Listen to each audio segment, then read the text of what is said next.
Hi, my name's Lou Hazelwood and I'm one of the artists alongside Sarah Pennington in Noted at the Rope Walk. Just going to give you a little bit of an introduction to this piece, which will be a performance in a little while. This piece is called La Bohème, I've Got a Disease Inside My Head. And it began by, I found a pianola roll of La Bohème, which is a mechanised form of music played on the pianola, which is a mechanised piano. I needed somewhere to lay this pianola roll out and find out how long it was, what I could do with it, and I came to the Rope Walk. Laid the pianola roll out, was thinking around the mechanisation of an opera and the mechanisation of music and what that means for the roles of women.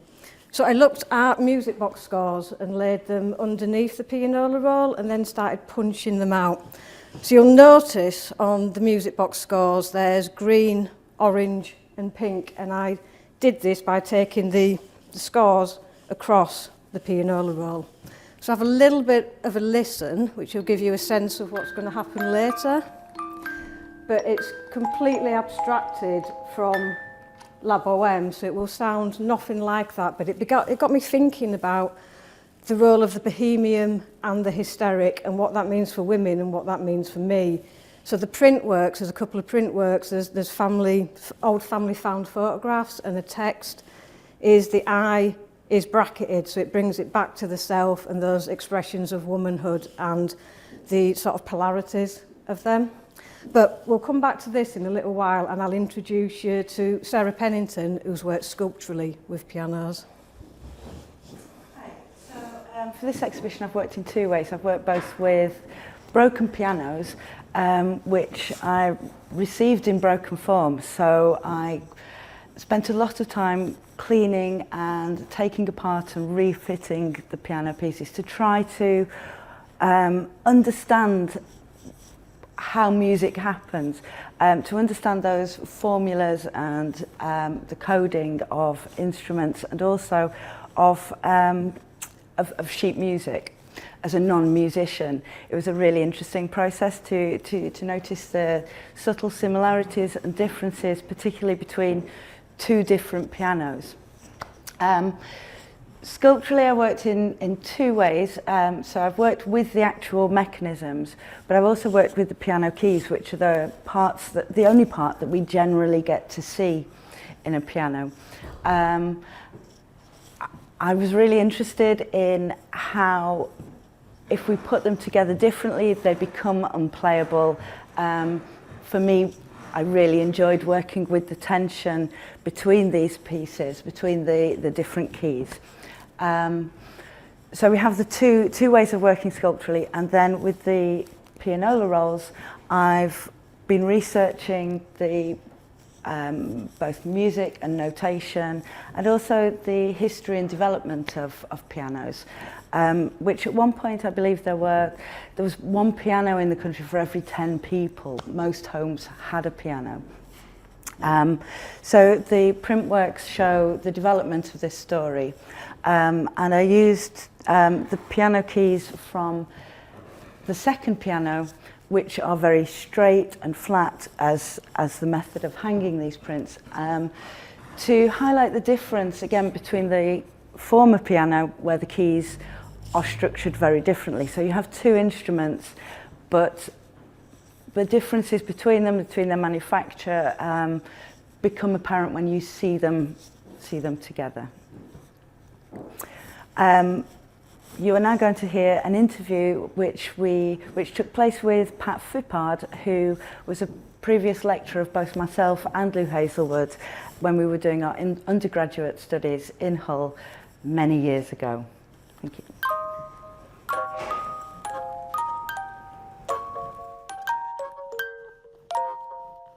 My name's Lou Hazelwood, so I've been working on a musical piece and looking at the bohemian and the hysteric. Right. I'm Sarah Pennington. Yeah. I've been doing print works and also what I've termed sculptural observations, so looking at pianos and how they're constructed. Right. Well, I must say immediately I really enjoyed the exhibition. So what were your starting points? What was yours, Lou? I was at a local market and found pianola rolls. I often go for quite obscure sort of materials and older technologies. And I've worked with music boxes previously, and I wanted to, because there's holes, because it's a mechanised form of music, wanted to transpose it to music box. And that, from that, became the sort of look and investigation at different roles of women, and predominantly the bohemian hysteric and how that relates to the self. Right. What was your starting point, Sarah? Well, in 2017, I received concurrently a bag of pianola rolls and 2 completely smashed up pianos. So I began thinking about how the music was inaccessible because we couldn't play the pianos or hear the pianola. So at that point I was thinking about this silent echo and this removal from the music. Put that aside, but when this opportunity came up to have a show, it was great to be able to get these pieces out. They'd been rolling around my mind for quite a while. But yes, the piano's already being broken. It was a big factor in how I began to work with them.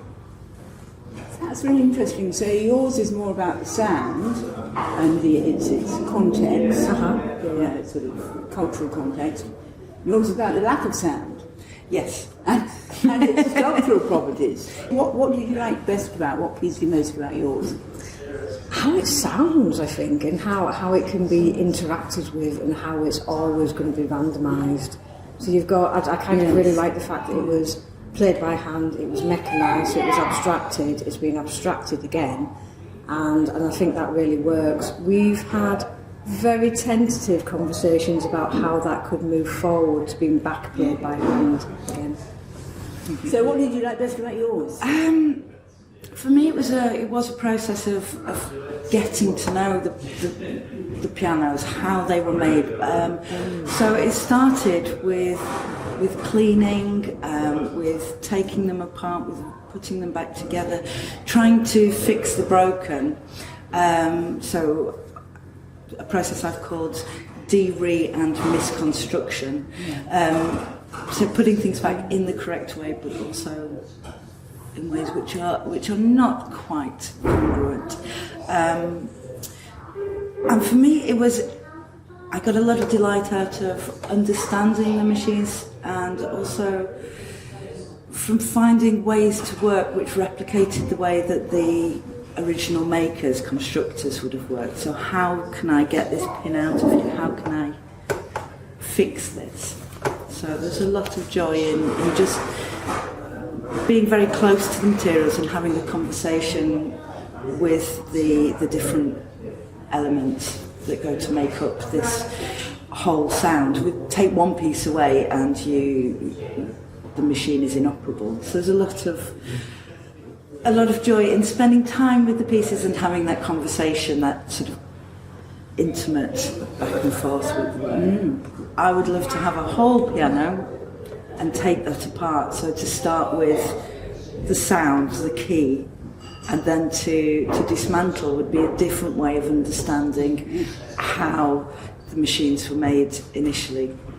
So from coming from a broken thing and trying to understand what it once was, Yes. taking something apart, I think would be an interesting next stage. How do you feel that your work has been, shown together? Do you think each accentuates the other's work? Absolutely, I think it's Complements it, I mean. Yeah, absolutely. I think it's always a difficulty when you've got really diverse practices to bring them together. But I think we've had discussions, and I think it looks stunning. I really do, and I think it leads you through a conversation and through the artist process as well.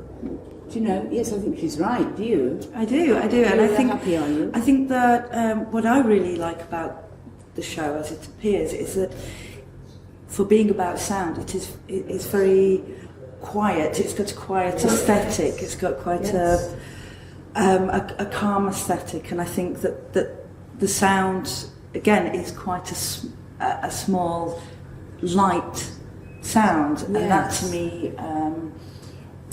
feels the same. I think it's a layered show, and that to me comes back to the appearance of the different elements, the different hammers, dampners, keys and so on. This sort of repetition, the whole the gentleness. I think as a whole it works well together. Did you find any challenges? Did you have any challenges when you were going through the work? Limited what you did? Yeah, well, the fact that they were broke, but also that I was intent on there being a sort of honesty to truth to materials. I made the decision fairly early on to only use the material of the piano. Whereas quite often my practice is about bringing different materials together to relate a narrative. So it was quite hard for me not to introduce other aspects to them, but I think although that was difficult for me personally because I kept wanting to do more, that's something I'll come on to afterwards.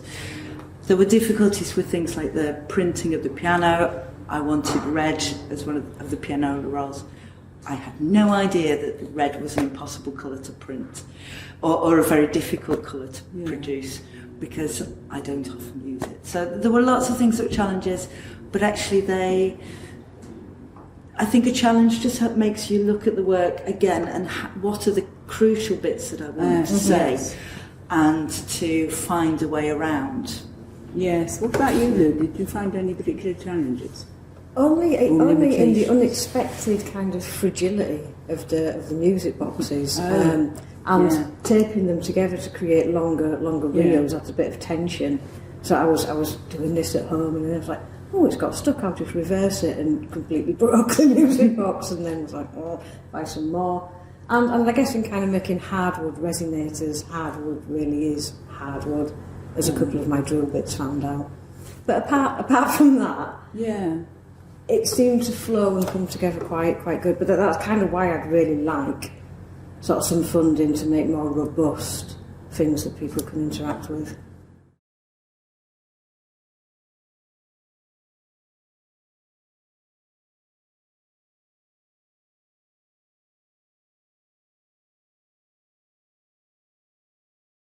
So we've now got the live performance, the first live performance of La Bohème, I've Got a Disease Inside My Head.